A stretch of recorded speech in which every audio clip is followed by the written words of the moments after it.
Good evening, everyone. Welcome to the Mystery School. Good evening, Ortrun. Hello, everyone. So happy to be here and happy to have everyone present with us. It's always wonderful to be with you. It's good to have everyone with us tonight. Good evening, Rochelle. It's good Hi, to have you Rochelle. with us. Uh-huh. For those of you that are listening or watching, I should say, if you would be kind enough to like and share the program, that would be fantastic. We would appreciate it. And tonight is going to be a special show. Ortrun, would you talk about what our topic is going to be tonight? It's going to be about the different philosophies and also the different traditions of Christmas from around the world.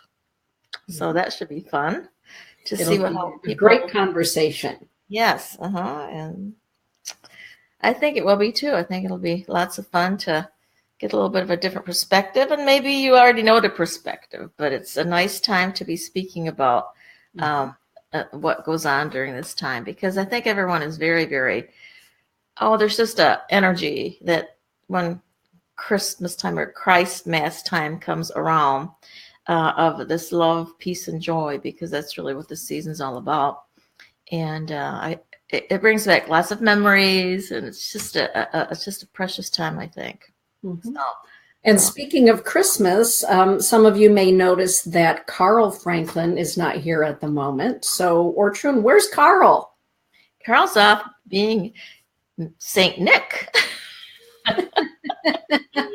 Santa Claus. He's off doing one of his he's over at Martin Gardens actually right now and enjoying being there with a group of people. And I've done a few with him because sometimes he and I do that together.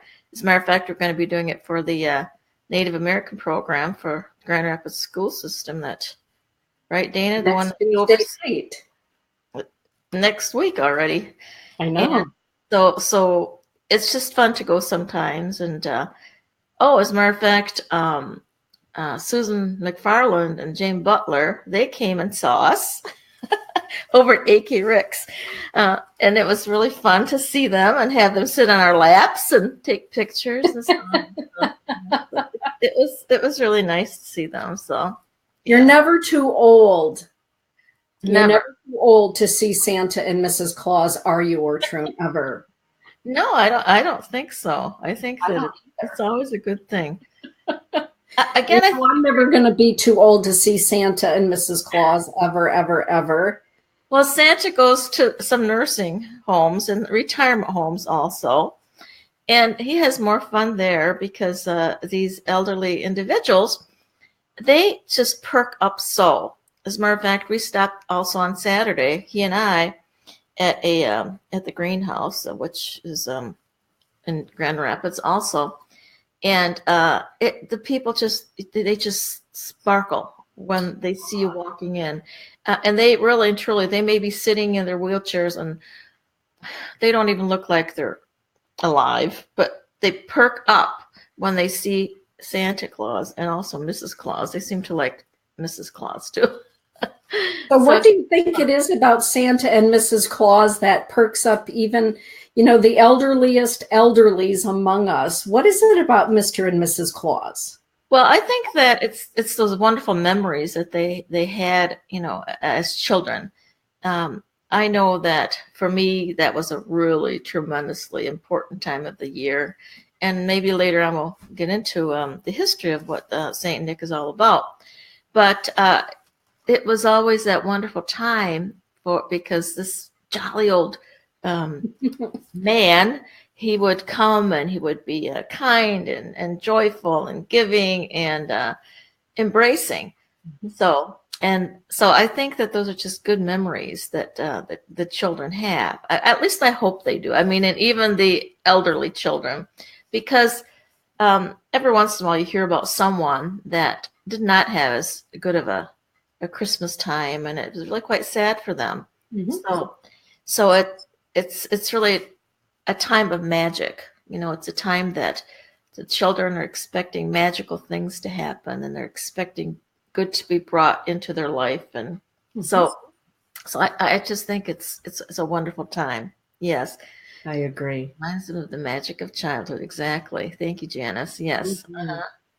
So this evening, we're really walking into the sacred season this time of the year. We're in the sacred season. Happy Hanukkah, Diwali. I mean, the list goes on, the celebrations of the return of light, solstice, and Christmas, of course, and so many other expressions of embracing the longer days, at least in the northern part of the hemisphere on Grandmother Earth.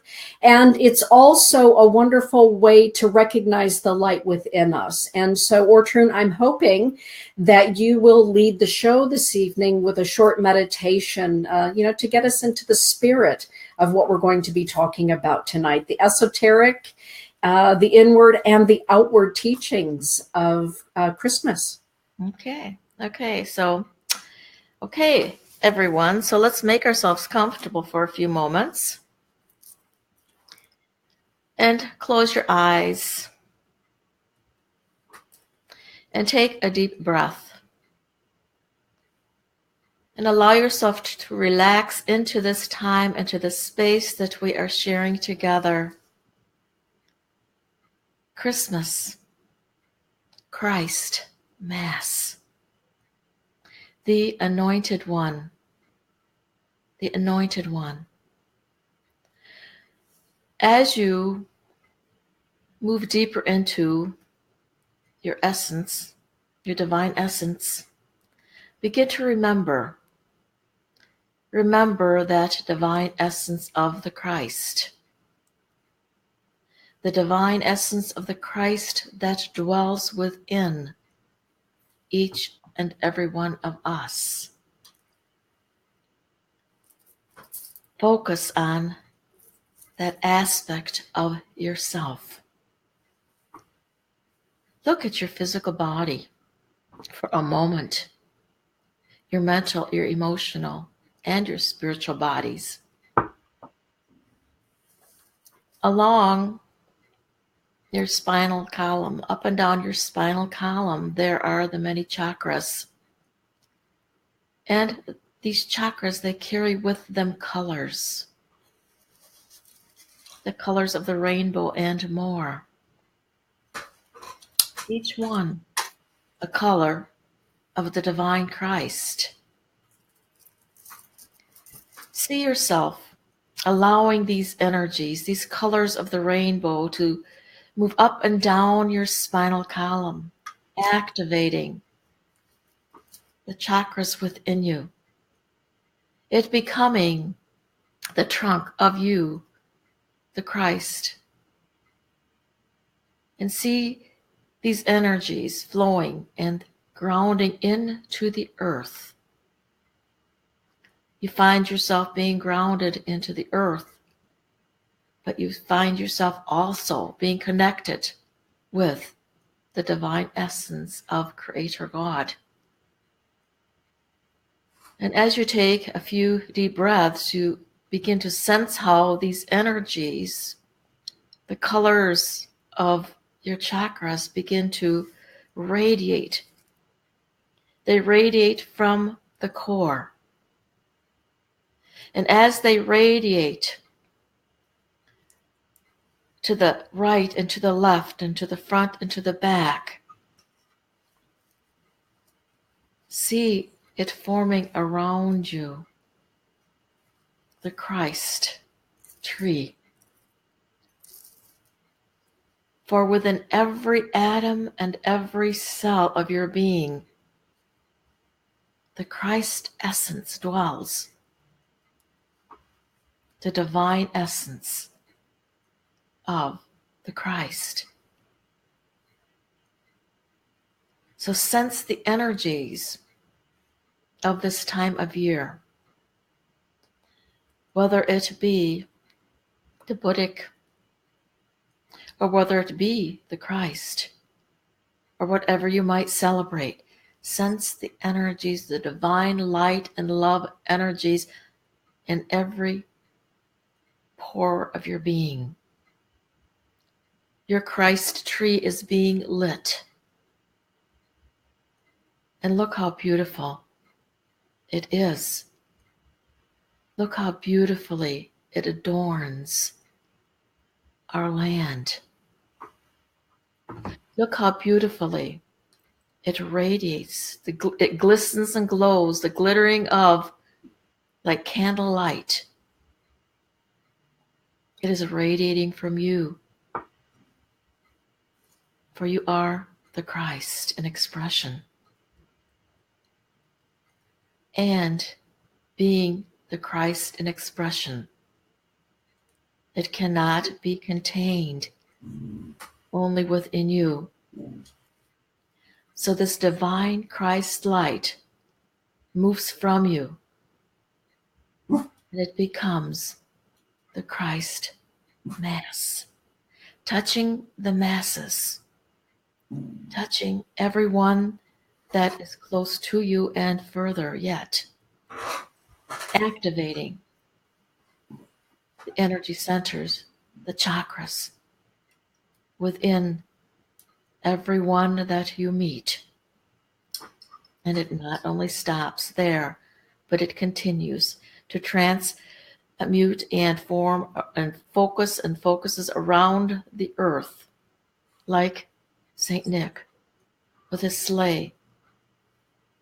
It surrounds the planet. It surrounds the planet and fills everyone and everything with the Christ essence. The Christ in expression. The Christ Mass is here.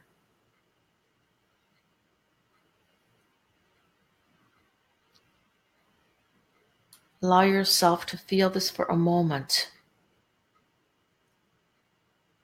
And the energy that comes with it. The unity. For this is the message of the season. It is hope, love, peace, and joy. But most of all, oneness, unity. And so it is. So it is.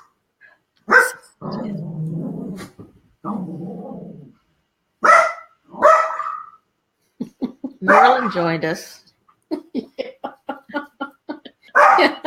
Well, there were animals in the stable as well. They're in the nativity scene, so Gabriel. Exactly. Gabriel was there, some say, right? That's right. So our Gabriel is here this evening as well. Okay. So it's Gabriel. Yes. Okay. We're on to you this evening in the city of David, here in the Enchanted Forest. Yeah. Right. So thank you for that. That was beautiful. And I love the idea of oneness and peacefulness and the return of light. Here in the Northern Hemisphere, with the winter solstice, comes the time when the days begin to get longer and the sun is out longer and longer and longer. So for many, it truly is a celebration of the return of the sun, S-U-N. Yes. And for some, it's the return of the sun, S-O-N. But it's always in every tradition, whether it's the light tradition, celebrating the light, celebrating the inner sun, celebrating the exoteric or the esoteric sun, there's always one thread, and the thread is always love. Yes. It's a season of love. Yes, it is. It is the season of love. Yes. So this evening, when we're talking about the many meanings of Christmas, of the return of the sun, one of the things that a lot of people know about you and I are our studies, our Coptic studies. And so when we go back into the times of ancient Egypt and the sun gods and how the sun was viewed as a deity, and not only that, but the teachings that say that within each and every one of us, there is an eternal light. The season also, I believe, is a reflective season. And it's a season in which sometimes we find ourselves going very, very deep into the interior castle, in the inner sanctum, to retrieve our own light, as above, so below. And so a lot of times this time of the year can be very lonely for people. It can be a challenge for people during the holiday season, the holy day season. Some of it has to do with the outer world, and some of it has to do with the inner world. And so Ortrun, as a meditation master teacher, what do you say to people who go through a time of loneliness or the blues at this time of the year? How do you help people get through that? What are some of the spiritual exercises, I guess, is what I want to ask as we go on through the show? Well, what I would say to them is that is certainly this is part of their process, for we are always growing and becoming. Mm-hmm. And coming from more of the esoteric, the arcanic teachings, is that the way that we connect again with that divine, because we did come down. We came down. We were called, if you remember, or many of you maybe remember, some maybe don't. But on one hand, Jesus, he came down to help, to bring love, peace, and joy. But there was also this call that came up. The planet needs help. There are people that we need to also help and to assist, to uplift. And so we did come down, and we came into a darker, a denser world. And as we came down into this denser world, we took on these denser bodies. We were much, much lighter, in vibratory frequency. Mm-hmm. And many of us have been with the planet for a long, long time. And some of us have fallen somewhat astray at times, and those are the times that are harder for us because we have things that we need to still work through. Mm-hmm. And also the other thing is because we are really journeying back. We're journeying back to the heart and mind of God. So there is always life and death that's connected with this. And Advent is the time of preparation. It's the time of the going within. And that's why very often you experience sadness, maybe because it is a loss, something that you just have not overcome yet. And it could be, something that maybe you're feeling badly about. It might be because you've lost someone, but it's because you're feeling that loneliness. And so you feel that darkness. You feel, and the darkness is the part that through the ages has been very, very challenging for people. Mm-hmm. But part of that darkness is for us to go in and meet the dark night of the soul, let's say. And this is really what this part of the year represents to us, is to let us know that this is what's going on. It's a cycle. Mm-hmm. And so by going within and going into the darkness, and by staying in that space of darkness with the intention of being born again, let me just say born again, we're moving up the spiral of knowledge and wisdom and consciousness, but we have to go through those parts of ourselves that are still hanging around, that are no longer a part of us. Mm-hmm. And we need to look at those and to hand them over, learn the lessons from them, mm-hmm. and then we are then lifted up into the next spiral. And that's the birthing. That's where the birthing takes place. That's where the Christ within us, another level of the Christ essence, is born within us. So we eventually we go back totally into the heart and mind of the divine. So it's a journey for each and every one of us. Guess who just came in? Did I hear Santa Claus jingling around in your house? Uh-huh. Yes. I thought I heard Santa bells. I'm just saying. Yeah, I'm just saying. He's sort of hiding a little bit there right now. So we'll let him take a moment, and then we'll have him join us in a few moments, if you will. Very good. Well, we have some questions already in the chat room. And thank you for that, Ortrun, because it is a cycle and it's seasonal. We're going through a very holy and sacred season. Yes. And part of the holy and sacred season is each and every one of us and our own interior castle work and the retrieval of our own inner light, that growth that comes from the end of a cycle. And where are we going in the new cycle once we are born again, as they say? Rob, Kendall has a question, and Marty Curtis says hello to both of us.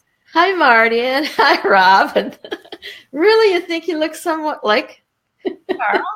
Yeah. Carl, you have to come join us. Yes, you do, Carl, or Santa yeah. Carl. Yes. But Rob has a question, and this reminds me of Coptic. Could the sun, S-U-N, properly be seen as an allegory for the divine masculine? And the answer to that is yes. Yes. Absolutely. Uh-huh. Yes. Uh-huh. And part of the Piscean age, which was heralded by the arrival of Yeshua ben Joseph, was the masculine, but more than that, it was the Piscean era of the teaching love one another. Yes. What would you add to that? Back in the day, the Star of Bethlehem, and a wonderful sign from the skies, right? The cosmic sign that something magnificent was happening cosmically, ushering in an entirely new age at that time, and we call that age the Piscean age. What would you say about the Piscean age, knowing that we are now in the Aquarian age? What was that? Well, we go through cycles. As my Santa is joining us, so just a moment here. We're going to have to adjust a little bit here. So I'm waiting for Santa a little bit. If you can, scoot. Well, he's coming. Sorry about this, but he had to go do his work. So yeah. But we go through cycles, and there are cycles when the masculine energies that come about so that we can experience the masculine energies. And then when we go on, like the Aquarian age is considered, it is actually a masculine age, but the feminine energy comes forward, because when the masculine energies are forward, it's actually a feminine time. So it's like it's the reverse. It's like we're behind them. You know how they say, behind every good man, there's a good woman. Well, when that switches and changes, there's a good man behind every good woman. So because the energies are there to be balanced out. So we're to here to experience. I mean, and this is on a planetary, on a global, and even a universal level that this occurs. Right. And so that's why we experience the this time frame. And Carl, how many years is that time frame usually? 26,000 years. 26,000 year cycles. So that there's the ages, but they're also 2,600, aren't they, Carl? Aren't they in a smaller? Well, I'm going to move this so you can see him.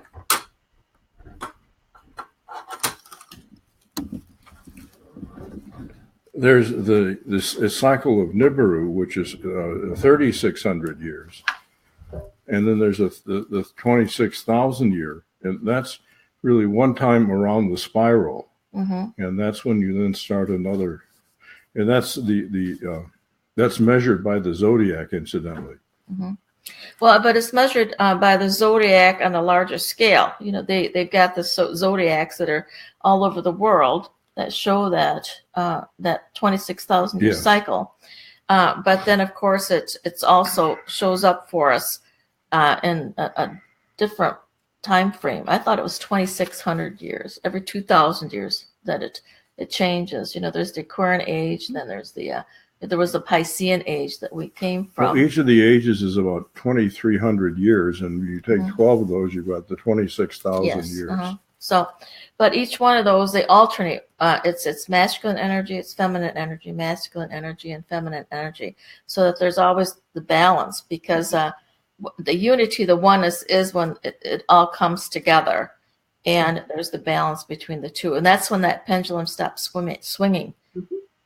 And that's what's happened. In the Piscean age, it was very, very masculine.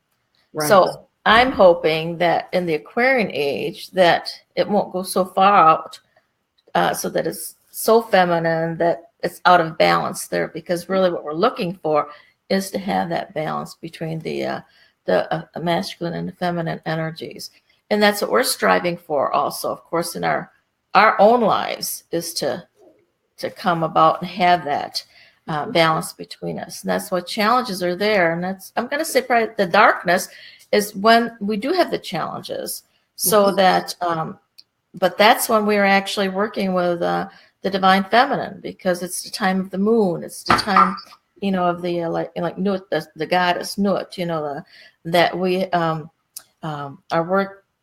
going in and recognizing, and then the masculine energies is that energy that brings back that creation back into the world of what it is that you are learning, and that inner self, and then you can bring that out and start creating it, and you build upon that even more and more. Yeah, I'd like to ask a question of the audience. It's something that I'm curious about and have never had an answer to. Has anyone ever read or heard what the frequency ranges are of the 12 energy fields that we go through in this 26,000 year cycle? The frequency range of human consciousness, for example, or the frequency range of what we consider to be physical matter. That is a great question. Each age has its own frequencies, and I would just love to know what those are.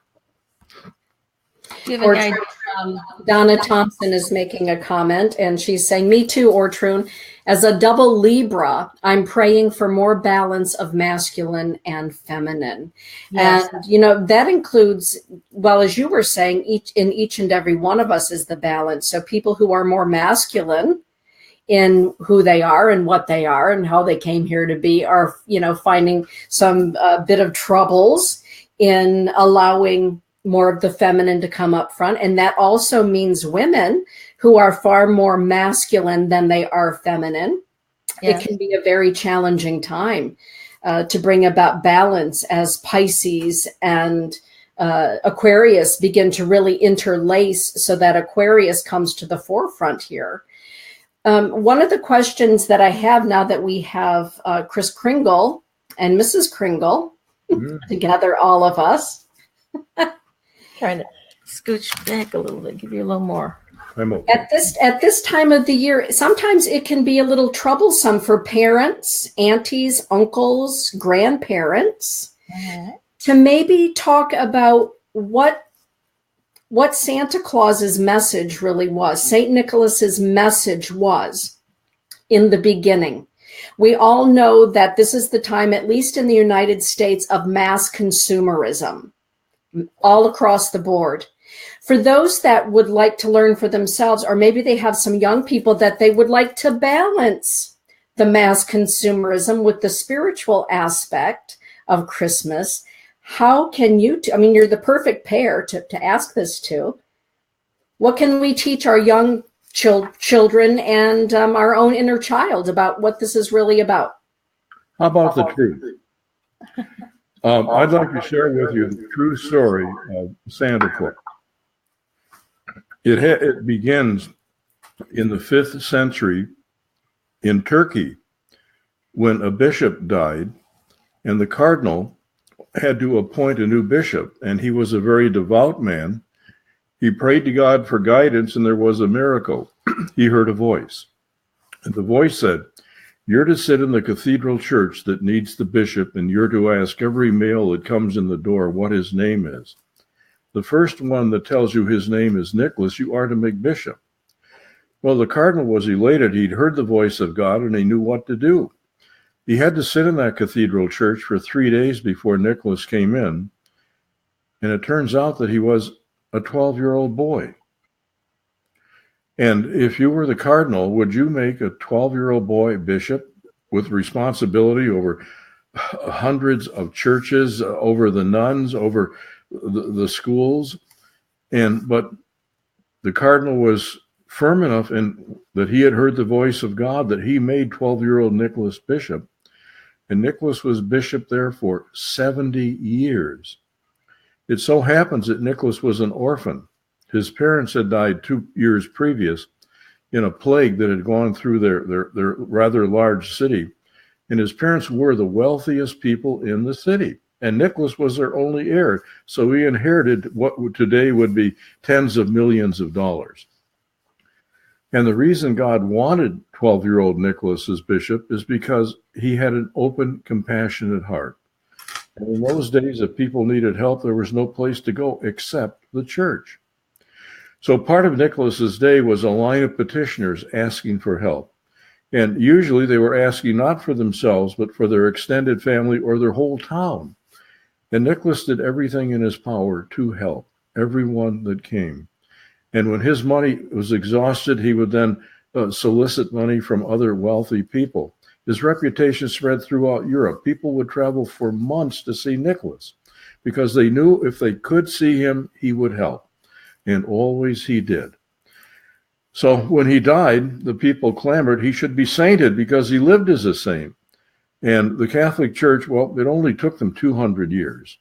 But eventually Nicholas was sainted, and that's how we have St. Nicholas. Now, in Holland, St. Nicholas is pronounced Sinterklaas. And when it came to this country, it was changed to Santa Claus. So who Santa it really is Santa carries on the love and the giving of St. Nicholas. And it's the spirit of love and giving.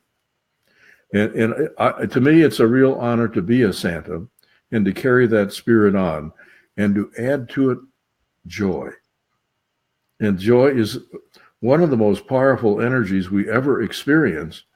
And to make children and seniors and adults feel joyful,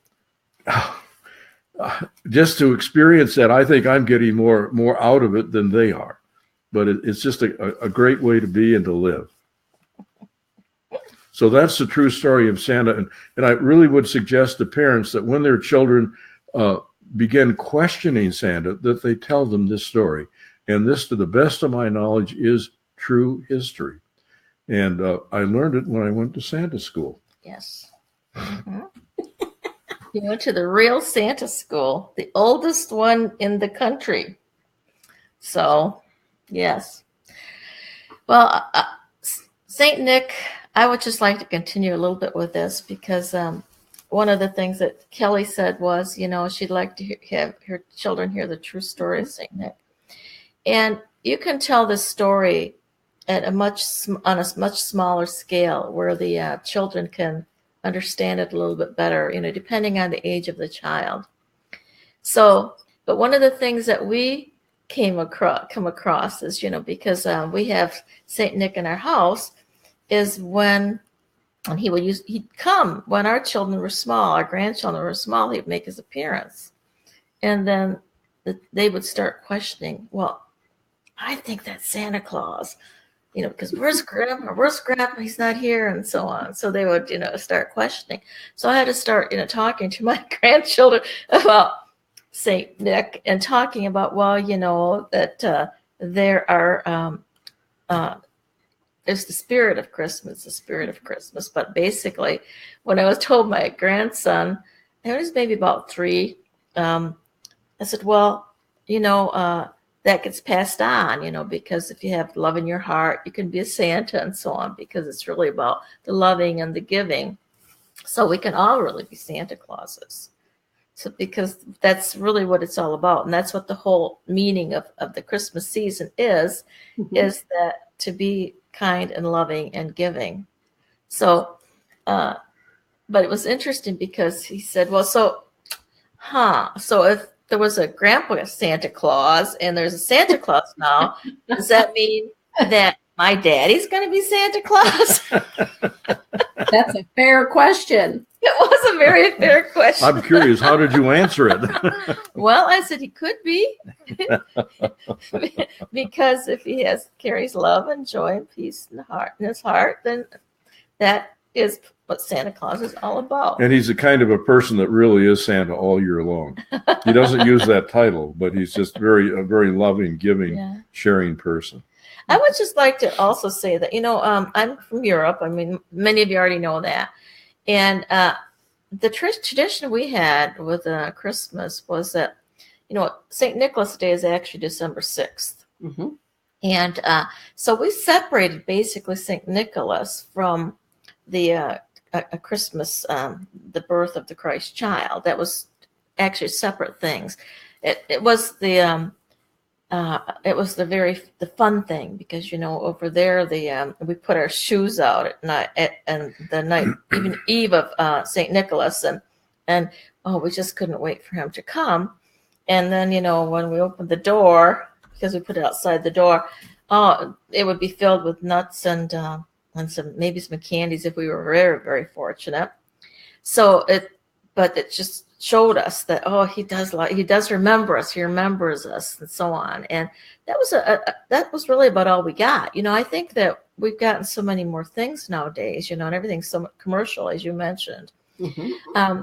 But so I think separating it a little bit, I think that makes a big difference, because there's the part of the learning and being able to give, and then there's the coming of the Christ child. Mm-hmm. And I know at that time in my life I saw the Christ child as an outer, but I think again, as they get older, for them to recognize that the Christ is within them, and so to start honoring that divine Christ within. And some of the interesting traditions in Austria, actually, because that's where we were at, is especially if you go out of the cities, out in the mountains and so on, they would actually the Eve and Christmas Eve, some of them would actually have how in the Catholic Church they have the incense, and they would go around inside their house and have the same kind of a With a yes, and they would cleanse their house mm-hmm. to prepare for the coming of the Christ, of Jesus. And also they would sprinkle it with holy water, so that they would prepare it, so it would be pure, so that when the Christ came, the Christ child came. And the other thing they did, and we did, is we did this also, and they did do it most places in Austria, is the children don't decorate the tree. It's the Christ child that brings the tree. Oh. And so to me, that again can be very, very symbolic. As I said in my meditation, I said that we are the tree. So it's, to me, it can be very symbolic that by accepting, that Christ energy within you, that is, you are this tree of life that is here upon the planet. Mm-hmm. So there are some, some interesting ways of thinking about Christmas. Mm-hmm. Dina, you mentioned the commercialism. Mm-hmm. If the line isn't too long, if I can spend, just a couple of minutes with the children, after I ask them what they want for Christmas, I ask them, what are you going to give your mother for Christmas? They look at me kind of funny, because they really have not thought about that at all. What are you going to give your father for Christmas? And they don't know. And I said, well, can I share an idea with you? And the idea is simply this. Christmas time is usually the busiest time of the year for a mother. And when mothers get stressed out, they get kind of, grumpy and bossy and so on. And the kids, yeah. So I said, when you see her working hard, please go up to her and give her a great big hug and say, Mom, what can I do to help? And then do whatever she asks. And also, during the course of the year, keep an eye on Mom. And sometimes she has bad days. Go up and give her a big hug and say, Mom, I love you. Aww. And I said, that's the most precious gift you can ever give your mother. She'll remember those the rest of her life, and she'll probably end up in tears. And it doesn't even cost any money. Perfect. Mm-hmm. Mm-hmm. So that's perfect. I like that. Mm-hmm. Donna Thompson brings up a great point here in the show on the thread. She says, and yet so many Christians still are not taught that the Christ is within them. Let's talk for a moment about what is the Christ. Jesus wasn't born Jesus Christ. He was born Yeshua ben Joseph. Right. Mm-hmm. And he became Christed. Mm-hmm. So I'm going to, defer it to my elders first. How do you define, or how do you describe becoming Christed, and what is the Christ light itself? Okay, I've got just an easy answer for that. Good. Jesus became the Christ when Jesus, the man, became one with his soul. And his soul, to me, is a microcosm of the creator of our universe. And we all have that within us. That's what it means to be created in the image and likeness of God. Mm-hmm. And as we become one with that, we are Christed, and then all that Jesus did, we too will be able to do. The Father and I are one. Yes. And that's what he meant when he said that. I become one with the divine within myself. And Ortrun, what would you add to that? Thank you, Carl. That's beautiful. Well, Christ is a title. So Mhm. this is a title that is achieved. So, I would say that in the ancient times before they actually had the Christ, because certainly they had different titles at that point in time. They had there were teachers, and there was priests, and there were high priests, and then so there were the different levels of awareness. And the higher that they came into that level of awareness, then at a certain point they become the Christ. Jesus, he didn't really become the Christ until he actually met with all the temple masters and so on, and they recognized his abilities. And so that's when he started really becoming the Christ. Mm-hmm. As being seen as someone that really knows, you become a prophet and so on. And again, that's that spiral of our learning. So as we learn and consciousness and go within and grow in our awareness, and and the higher we go, the more and more we get closer and closer to that Christ consciousness. Mm-hmm. And again, it's a title, and depending on what path you take, there are different titles. Now, I'm going to ask you, in the Native American tradition, there's that level also. Mm-hmm. So what would be the name for that in the Native American tradition? Well, there is a story, and Philip Whiteman, who's one of the chieftains of the Northern Cheyenne people, talked one day. He was telling a story in the powwow arena. And he came in, and he was wearing full war bonnet. And he walked in, and he wanted to tell the story of Sweet Medicine Boy. And so in that tradition, in the Northern Cheyenne tradition, as Philip Whiteman was telling it, it was with the 13 indigenous grandmothers. It was a gathering there in Lame Deer, Montana. And he talked about Sweet Medicine Boy. And in that tradition, and also for many of the Lakota holy people, the Wakan, Wichasha Wakan, the holy men, Yeshua ben Joseph, Jesus the Christ, represents the ultimate healer. Mm-hmm. And I remember one time being in Jim Miller's Inipi in the Sweat Lodge, and he had called me, and he asked me if I would come to help him with a healing round for somebody that was having some serious health issues. And so my sister Barbara drove me over to be in the Inipi, and he told everybody in the Inipi, in the Sweat Lodge, that I would be assisting him with the healing. But he said, but I want you all to know that me and Denise, we don't do the healing. There's only one healer, and his name is Winikia. Winikia means the giver of life, the life giver. Mm-hmm. And that is their name in the Lakota tradition for Jesus, is Winikia, the life giver.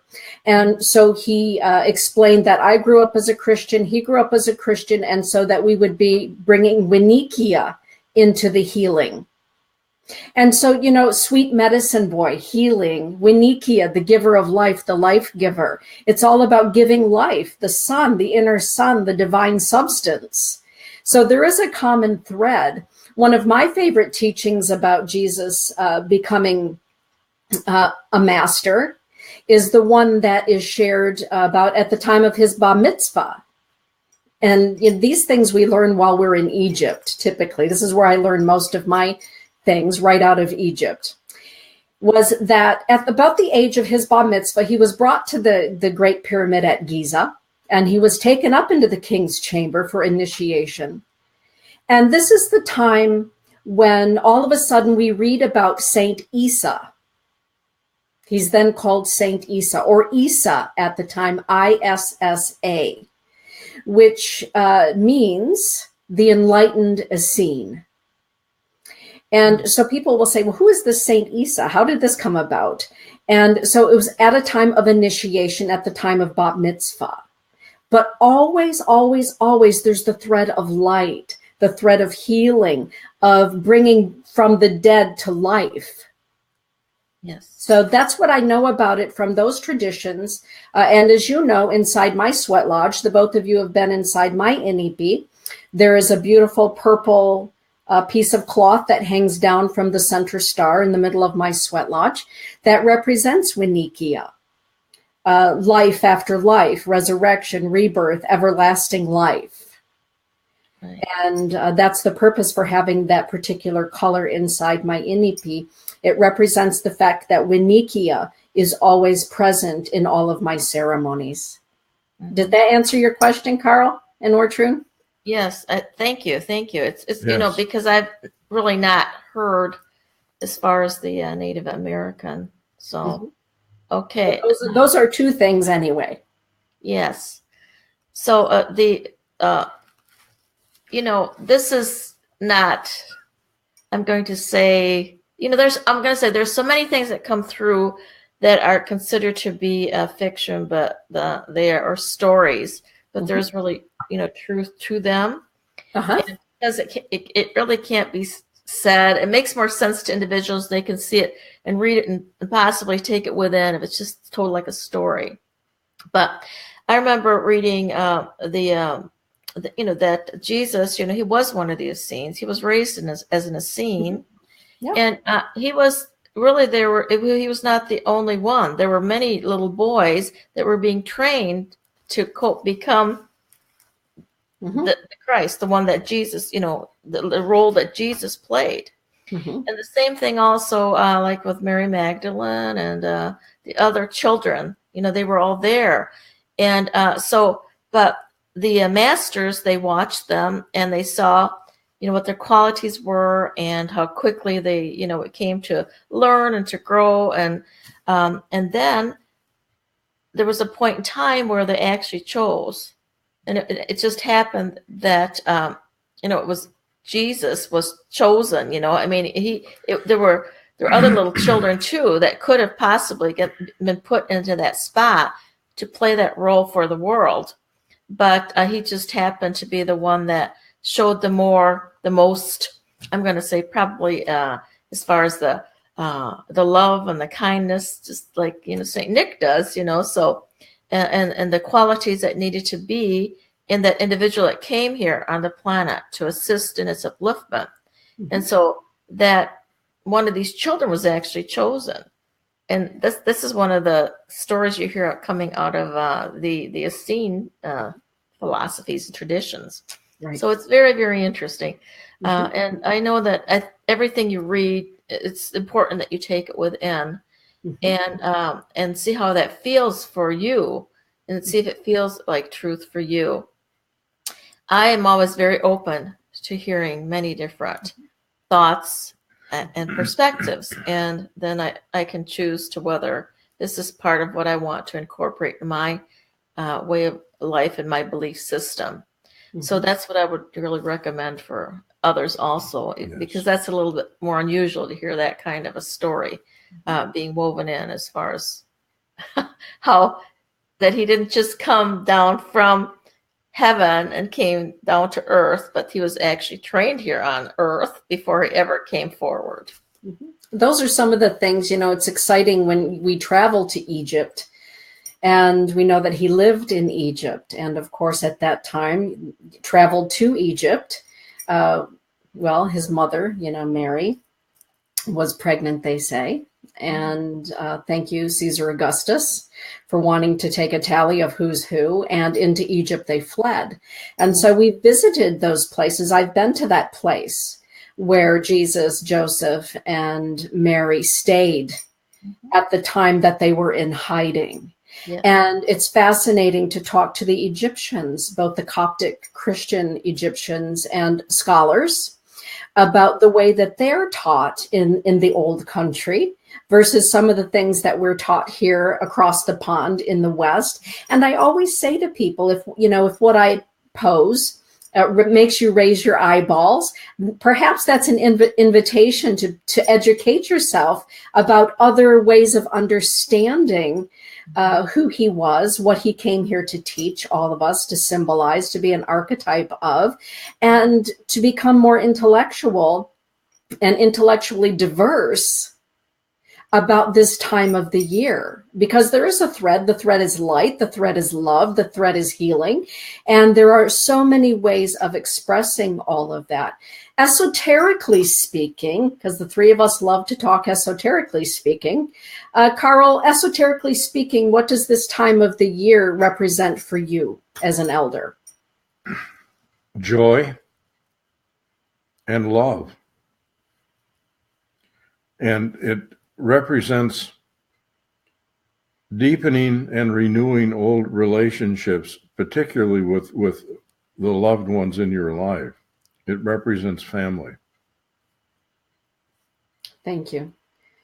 Ortrun, esoterically speaking, you just did a beautiful article in Star Nations magazine about this very subject we're talking about tonight. What say you? Well, I believe that it's a time for us to go within, to recognize that the divine is within us, and to reconnect with that divine, and the journeying of going within, as we talked earlier about the going into the darkness, to become the light, to be the light, to see the light.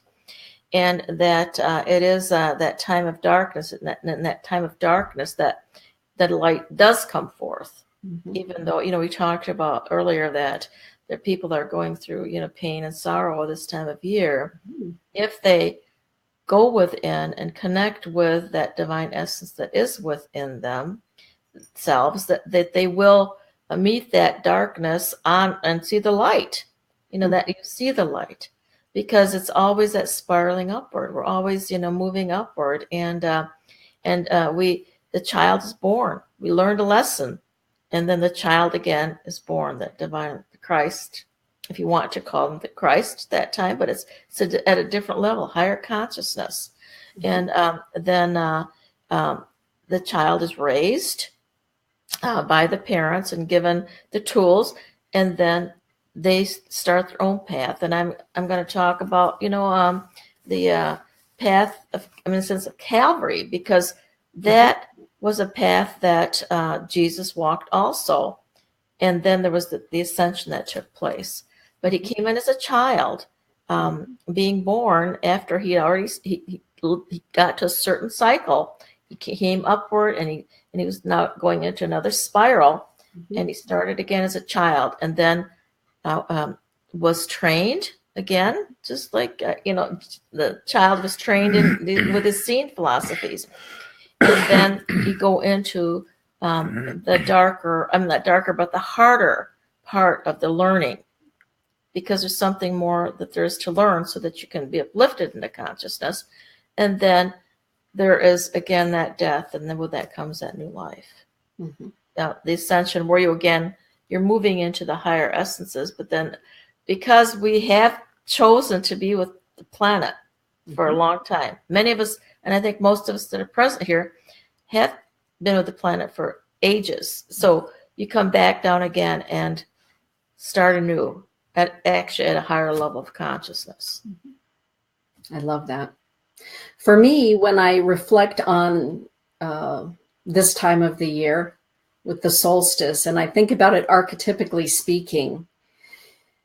And, as you get older, you begin to see the nuances and the esoteric meanings. And so for me, this time of the year represents the cycle beginning once again of the Passion Play. Mm-hmm. And, for some, the realization of every step along the Stations of the Cross for us Catholics. For others, we might call it simply the Passion Play of life. And so I believe that this, the ascended master, some call him Sananda, some call him Yeshua, taught us about growth through every moment of our lives, the passion of being fully human, even though in our origins we are stardust, we are from the heart and mind of creation. And because he taught us that we, he and we're all the same, right? We're all sons and daughters. We're all sons of Creator. So when I think about the beginning of a new cycle, it's the new cycle of the passion play. It's the new cycle of the passion of my life, of the knowledge and the wisdom that this next cycle will bring to me. And do I face the next cycle? Do I face the passions, the high highs, the low lows with love and peacefulness?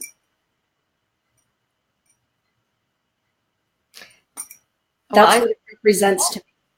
And all of the gifts that are found in it, the esoteric gifts that are found during the course of the passion play of life.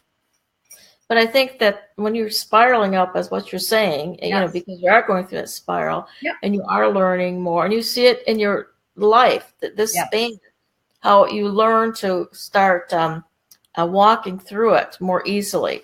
Mm-hmm. You may have started out and everything was really very hard for you. Mm-hmm. And there wasn't the trust that you had, in the divine, and the divine lives within. But the more and more that you learn about that, the more and more you know that you're still going to be experiencing these outer things, but you're focused and you trust. Mm-hmm. And those are the kinds of things that you learn as you're walking that path. Mm-hmm. And, you talk about the Stations of the Cross, because I did that many, many times in my life. Even as a little child, I was always part of that. It was just something that meant something to me.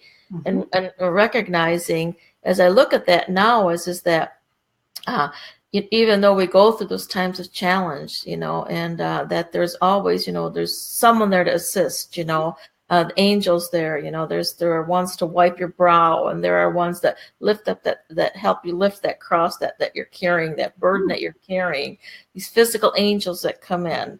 So they're there. It's a matter of recognizing and allowing them to become part of you. Yes. So that the path can become easier for you. Yes. We all have those moments in the garden at Gethsemane. Mm-hmm. Right. Every one of us has those moments. We all have those Judas moments. Yes. And what do we do with those? And oftentimes Judas is like the coyote teaching, the trickster teaching.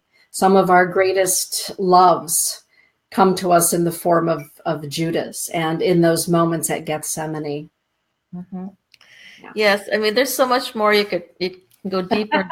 We could do a whole series on this. Right, exactly. So, sometimes I'd like to talk about Judas, because I think that he is probably the most misunderstood of all of the disciples. I agree. Mm-hmm. That'd be a great mystery school show one evening. Yes, yes. So we're at the top of the hour almost, and what do we want to leave everyone with? Well, for me, it's that sense that you are, I'm going to say, never alone, because the divine essence is always within you. Mm-hmm. And this is the time of year to truly connect with that divine essence that is within you, and you connect with that divine essence and it becomes a part of you. You're going to be filled with peace and love and joy, and that's really what the message of Christmas is. And I'd like to build on that, if I might, to not only get in touch with the divine essence within you, but the divine essence within every person in your life, and to connect with them whenever possible on that Christed soul level. That can add so much depth to our relationships with other people, and we can help them draw out that divine essence within them. And I'm going to guess many of those people don't even know it's there. Yeah. Mm-hmm. So as we wrap up this evening, it's all about the light and the return of the light and a new cycle for our light. right? Our wisdom. We can't end this show without a ho, ho, ho from you know who. So just saying. Well, all right, everybody. Are you ready? Merry Christmas to you and your loved ones. Yes. Be blessed. Be loved. Yes. Be joyful. Merry Christmas to every one of you, and happy Hanukkah, happy holidays, whatever it is you celebrate, because truly we are all one, and there are many different ways of reaching that divine. So blessings to all of you. Mm-hmm. Let your light shine, everyone. This is the season of light and the return of light. With that, everyone, blessings be. Good night, Carl and Ortrun. Good night, Dana. Good night, everyone else. And again, Merry Christmas to you. Bye-bye now.